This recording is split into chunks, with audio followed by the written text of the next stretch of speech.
Excuse me. Hi, sir. Hi. I want to meet Mr. Alex Samuel. Just a minute, sir. Come in. എന്താ വൈകിയത്? Traffic block. റോഡിൽ തലങ്ങും വിലങ്ങും വാഹനങ്ങളല്ലേ, മനുഷ്യന് വേഗത്തിലൊന്നും നടക്കാൻ പറ്റണ്ടേ? പറഞ്ഞിരുന്നെങ്കിൽ വണ്ടി അയക്കുമായിരുന്നല്ലോ. അത് നടക്കാൻ വയ്യാണ്ടാവുമ്പോൾ പോരെ. സ്ക്രിപ്റ്റ് എവിടം വരെയായി? First writing is over. ഇനിയും പിടിപ്പത് പണിയുണ്ട്.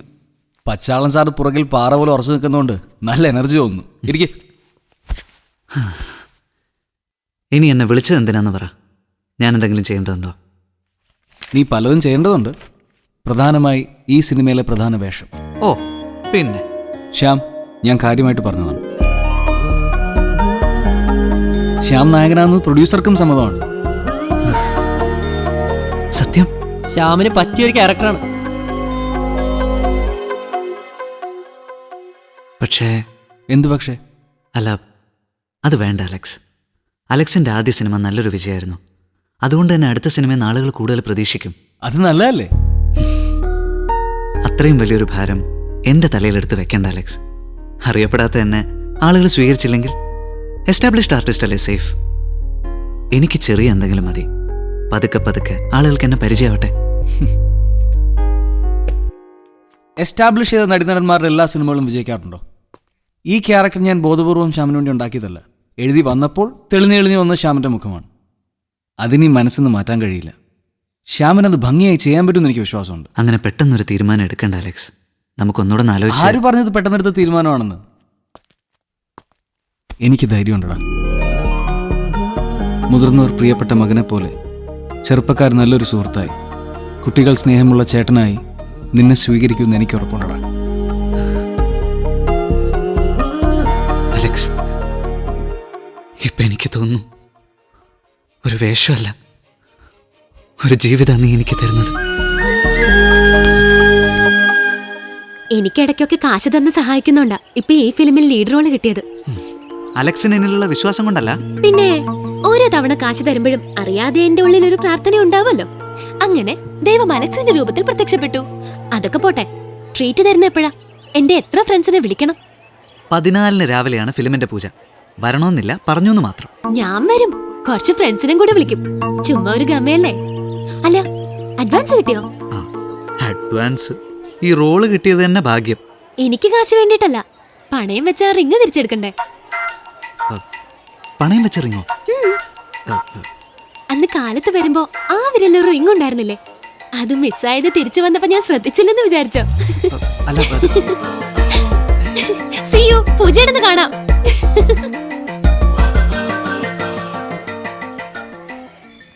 10:30 ടൈം പറഞ്ഞത്. ഇപ്പൊ 10:40 ആയി. ഒരു ഓട്ടോ പിടിക്കണമെന്ന് ഞാൻ പറഞ്ഞതാ, കേട്ടില്ല. 4 പേരും കൂടെ എങ്ങനെ ഓരോ ഓട്ടോയിൽ കയറുന്നത്? 2 ഓട്ടോ പിടിക്കാനാണെങ്കിൽ മിനിമം 200 രൂപ. ഞാൻ വിചാരിച്ചത് പൂജ നടക്കുന്ന ഹോട്ടൽ തൊട്ടടുത്താണെന്നാ. കാശ് എന്റെയിൽ ഉണ്ടായിരുന്നു. കാശ് പലയിടത്തും ഉണ്ട്.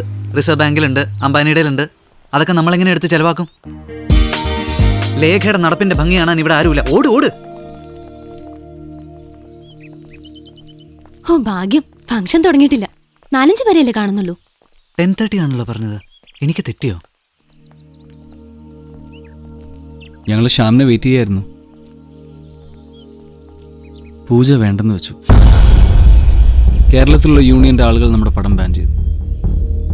നടക്കാനിടയില്ലാത്തൊരു പടത്തിന്റെ പൂജ നടത്തിയിട്ട് എന്ത് കാര്യം? എനിക്കുറപ്പാ സരോജാണ് ഇതിന്റെ പിന്നിൽ. അയാൾ അഭിനയിക്കാണ്ടിരുന്ന പടത്തിൽ വർക്ക് ചെയ്യാമെന്നേറ്റ മുഴുവൻ പേർക്ക് മുഴുവൻ പ്രതിഫലവും കൊടുത്തിട്ട് പുതിയ പടം തുടങ്ങിയാൽ മതി എന്നാ അവന്മാര് പറയുന്നു. എന്ന് വെച്ചാൽ 1.5 കോടിയോളം രൂപ ചുമ്മാ കൊടുക്കാൻ നടക്കുന്ന കാര്യമാണോ അത്?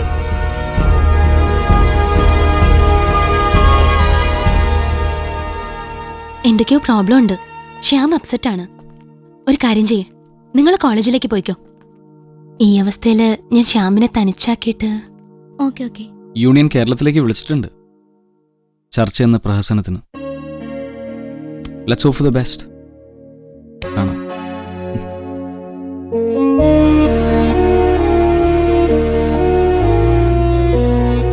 ശ്യാം എങ്ങനെയാ വന്നത്? ബസ്സിലാണ് സാർ. എവിടെങ്കിലും വിടണോ? വേണ്ട സാർ, സാർ പോയിക്കോളൂ.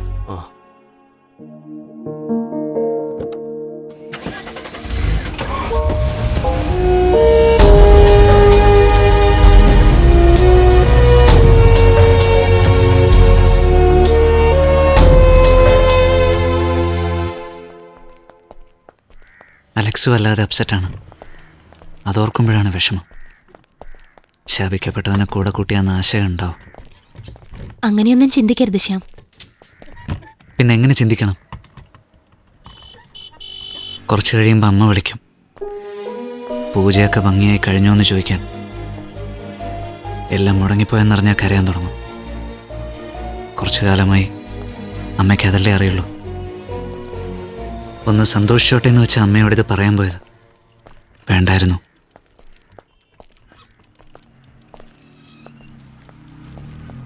എവിടെയെങ്കിലും പോയി കുറച്ചു നേരം ഞാനൊന്ന് തനിച്ചിരുന്നോട്ടെ. പറഞ്ഞത് മനസ്സിലായില്ലേ? ഞാൻ പോകുന്നതും പോവാത്തതും ശ്യാമെന്തിനെ പ്രശ്നമാക്കുന്നത്? ഇതിപ്പോ ലേഖയെ സംബന്ധിക്കുന്ന കാര്യം വല്ലതും ആണോ? ആണോന്ന്?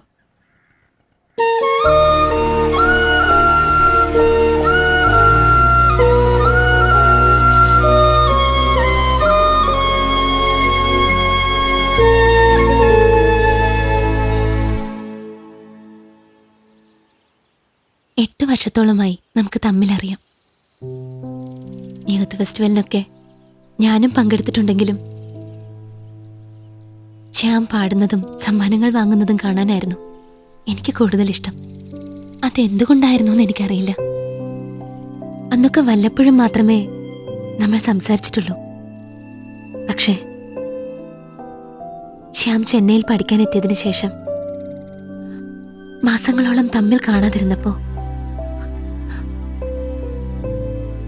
എനിക്ക് ചെന്നൈയിൽ പഠിക്കണമെന്ന് പറഞ്ഞ് അച്ഛനെ നിർബന്ധിച്ചത്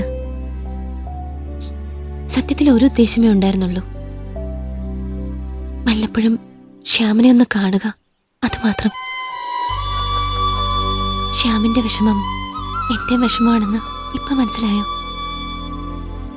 ഇതൊന്നും മനസ്സിലാവാതിരിക്കാൻ ഞാൻ ഹൃദയമില്ലാത്തവനല്ല. പക്ഷെ ഇതുപോലെ ജീവിതത്തിൽ കിട്ടിക്കൊണ്ടിരുന്ന ഓരോ അടികൾക്കും ഇടയിൽ ഉള്ളു തുറക്കാനാവാതെ ഞാൻ കഴിച്ചു കൂട്ടുകയായിരുന്നു. ആ പുലിക്കോട മാധവനല്ലേ? ഞാൻ യൂണിയൻ പ്രസിഡന്റ് ബാബു കൊരളയാ. അതെ, ആർട്ട് ഡയറക്ടർ സുമിത്രൻ ബാലുശ്ശേരിയെ ബാൻ ചെയ്തേക്ക്. ബാൻ എന്ന് പറഞ്ഞാൽ നിരോധനം. അവനെ ജോലിക്ക് വെക്കണ്ടാന്ന്. പിന്നെ ആ നടൻ മധു വെമ്പായം, അവനെ ബാൻ ചെയ്തേക്ക്. കുറച്ചു കാലം അവൻ ചൊറിയും കുത്തി വീട്ടിയിരിക്കട്ടെ, അപ്പാ പഠിച്ചോളും. ഓക്കെ. ഉമേഷ് കുമാറെ, ഇന്നിനി ആരെയുടെ ബാൻ ചെയ്യാനുള്ളത്? ക്യാമറാമാൻ കണ്ണൂർ ശിവൻ. ആ, പക്ഷെ അവനിപ്പോൾ ദുബായിലും കണ്ടല്ലേ. മടങ്ങി വരട്ടെ, എന്നിട്ട് ബാൻ ചെയ്യാം. പിന്നെ സുബൈർ കല്ലായി മെസ്സുകാരനെ അന്നുച്ചയ്ക്ക് നമുക്ക് 20 ഊണും 20 കരിമീൻ പൊള്ളിച്ചും കൊടുത്തേക്കാൻ പറഞ്ഞിട്ട് മൈൻഡ് ചെയ്ത പോലും ഇല്ലല്ലോ. അയ്യോ, ഞാനതങ്ങ് മറന്ന്. അവനെ ഉച്ചയാകുമ്പം ബാൻ ചെയ്യാം. ഇരുന്നിട്ട് കാര്യമില്ല. പറഞ്ഞതുപോലെ മുഴുവൻ പേരുടെയും പ്രതിഫലം സെറ്റിൽ ചെയ്തിട്ട് വാ, എന്നിട്ട് സംസാരിച്ചാൽ മതി. പ്രസിഡന്റ് ഒരു ഷോട്ട് പോലും എടുക്കുന്നതിന് മുമ്പ് ആ പടം നിന്ന് പോയത്. പടം നിർത്താൻ നിങ്ങളോട് ആര് പറഞ്ഞു? പത്മശ്രീ സരോജ് പിന്മാറിക്കളഞ്ഞില്ലേ? നിങ്ങളാ പിന്മാറിയത്. അല്ലല്ലോ, സരോജ് ഇപ്പോഴും അഭിനയിക്കാൻ ആര് തയ്യാറാണല്ലോ. പറഞ്ഞു? കോംപ്രമൈസിന് പോയി എന്നെ അയാൾ തോക്കെടുത്ത് വെടിവെച്ചില്ലേ? തെളിവുണ്ടോ? തെളിവ് ഞാൻ എയുടെ വീട്ടിൽ പോയി അന്ന് വെടിവെച്ച ഉണ്ട പെറുക്കി കൊണ്ടുവന്ന് തരണം. ഓഹോ, പരിഹസിക്കുകയാണോ? എങ്കിൽ ആജീവനാന്തം ബാൻ ചെയ്ത് കളയും. മിസ്റ്റർ സരോജ് TV ചാനൽ പരസ്യമായി പറഞ്ഞല്ലോ എന്റെ പടത്തിൽ ഇനി അഭിനയിക്കില്ല എന്ന്. ടി-വിയിൽ പറഞ്ഞതൊന്നും ഞങ്ങൾക്ക് തെളിവായിട്ട് എടുക്കാൻ സാധിക്കില്ല. കാരണം ഞങ്ങളോടാരും കാരണം ചോദിക്കാറില്ല. ആ പത്രോസേ, സാർ. താൻ പോയി ഒരു കുപ്പി റാം വാങ്ങിച്ചോണ്ട് വാ. ഓ. എന്നിട്ട് വ്യാജ CD പിടിക്കാൻ പോകുന്നെന്നും പറഞ്ഞ് നമ്മൾ ടൂർ പോകാറില്ലേ, അതിന്റെ കാർ വാടകയായിട്ട് കണക്കെഴുതിക്കോ. പ്രസിഡന്റ്, ആ, ഏതോ ഒരുത്തൻ ഗേറ്റിൽ നിന്ന് മൂത്രമൊഴിക്കുന്നു. ആഹാ, ഓടിപ്പോയി അവനെ ബാറ്റ് ചെയ്തിട്ട് വാ. നടീനടന്മാരുടെ ഡേറ്റ് മുഴുവൻ വേസ്റ്റ് ആയില്ലേ? അവർക്ക് മുഴുവൻ പ്രതിഫലവും കൊടുക്കണമെന്ന് അവരുടെ സംഘടന വിളിച്ചു പറഞ്ഞിരിക്കുക. താരങ്ങളുടെ സംഘടനാ നേതാക്കളുമായിട്ട് സംസാരിച്ചപ്പോ അങ്ങനെ ഒരു ആവശ്യം ഒരു പറഞ്ഞില്ലല്ലോ. അവര് പരസ്യമായി പറയില്ലല്ലോ, പക്ഷേ രഹസ്യമായി ബാൻ ചെയ്യും. ഞങ്ങൾ പരസ്യമായി ബാൻ ചെയ്യും. ആ ഒരു വ്യത്യാസമേ ഞങ്ങൾ തമ്മിലുള്ള. a huge amount is lost as advance. You should at least consider that. നിങ്ങൾക്ക് പോകാം. എങ്ങോട്ട് പോകാൻ? ഇന്നിതിലൊരു തീരുമാനം ഉണ്ടായില്ലെങ്കിൽ ഇവിടുത്തെ ഉത്തരത്തിൽ കെട്ടി തൂങ്ങി.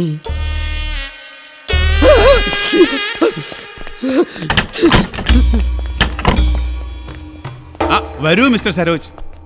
അതെ, ഞങ്ങൾക്ക് കുറച്ച് കാര്യങ്ങൾ ഡിസ്കസ് ചെയ്യാനുണ്ട്. മനസ്സിലായി. ഇരിക്കൂ മിസ്റ്റർ സരോജ്. ഇവറ്റകളെ ഞാനിവിടെ പ്രതീക്ഷിച്ചില്ല. പെട്ടെന്ന് കയറി വന്നതാ. അറിഞ്ഞിരുന്നെങ്കിൽ തോക്കെടുത്ത് വരാമായിരുന്നു. ബാബു അതങ്ങ് കൊടുക്ക്. ബിൽഡിംഗ് ഫണ്ടിലേക്ക് 20 ലക്ഷം ഉണ്ട്. വളരെ സന്തോഷം. ബിൽഡിംഗ് ഫണ്ടിലേക്ക് ഞങ്ങൾ പണം പിരിക്കാൻ തുടങ്ങിയിട്ട് കാലം കുറച്ചായെങ്കിലും ഞങ്ങളുടെ ചെലവൊക്കെ കഴിഞ്ഞ് ഇതുവരെ തറക്കല്ലിടാൻ പോലും പറ്റിയില്ല. വേണമെങ്കിൽ ചോദിച്ചാ മതി, ഇനിയും തരാം. ഓ സമാധാനമായി. പച്ചാളം ഭാസിയെ ചുരുട്ടി കൂട്ടുന്ന കാര്യം ഞങ്ങൾ ഏറ്റു. അത് മതി. അവന്റെ പത്തി ചതച്ച് ചതച്ച് അരയ്ക്കണം.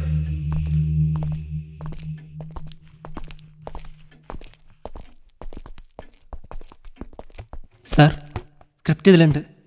എങ്കിൽ ഞങ്ങൾ ഇറങ്ങിക്കോട്ടെ. 11 മണിക്കാ ട്രെയിൻ. ഡ്രൈവറും കാറും പുറത്തുണ്ട്, അയാൾ സ്റ്റേഷന് വിട്ടോളൂ. അത് വേണമെന്നില്ല സാർ, ഞങ്ങളൊരു ഓട്ടോ പിടിച്ചങ്ങ് പോയേക്കാം. അതെന്താ, പടം നടക്കാത്തതുകൊണ്ട് കാറ് വേണ്ടെന്നാണോ? ഏയ് അതുകൊണ്ടല്ല, പക്ഷേ 1.5 മാസം കഴിഞ്ഞ് കാണാമെന്ന് പറഞ്ഞ് വീട്ടിൽ നിന്ന് ഇറങ്ങിയിട്ട് 3 ദിവസം കഴിഞ്ഞ് കയറി ചെല്ലുമ്പോൾ 100-ലേറെ സ്റ്റിൽ ക്യാമറകൾ ചേർത്ത് വെച്ച് ഒരു കുതിര ഓടുന്നതിൻ്റെ ദൃശ്യങ്ങൾ ഒരാൾ പകർത്തി. ഓരോ ഫ്രെയിമും ചേർത്ത് വെച്ച് അയാളത് ഓടിച്ചു നോക്കി. അവിടെ നിന്നാണ് ചലച്ചിത്രത്തിൻ്റെ ആദ്യ ആലോചന തുടങ്ങുന്നത്. പിന്നെയും ഒരുപാട് വർഷങ്ങളെടുത്തു സിനിമയൊരു യാഥാർത്ഥ്യമാകാൻ. ഇതിനിടയിൽ ഒരുപാട് പേരുടെ കണ്ടെത്തലുകൾ, ത്യാഗങ്ങൾ, അതൊക്കെ വെച്ച് നോക്കുമ്പോൾ നമ്മളൊന്നും ഒരു എഫേർട്ടും എടുത്തിട്ടില്ല. അതുകൊണ്ട് നിരാശപ്പെടേണ്ട കാര്യമൊന്നുമില്ല. അലക്സ്, ഞാനൊരു കാര്യം ആലോചിക്കായിരുന്നു. എൻ്റെ ബാനർ ചെയ്യുമ്പോഴല്ലേ നിരോധനമുള്ളൂ.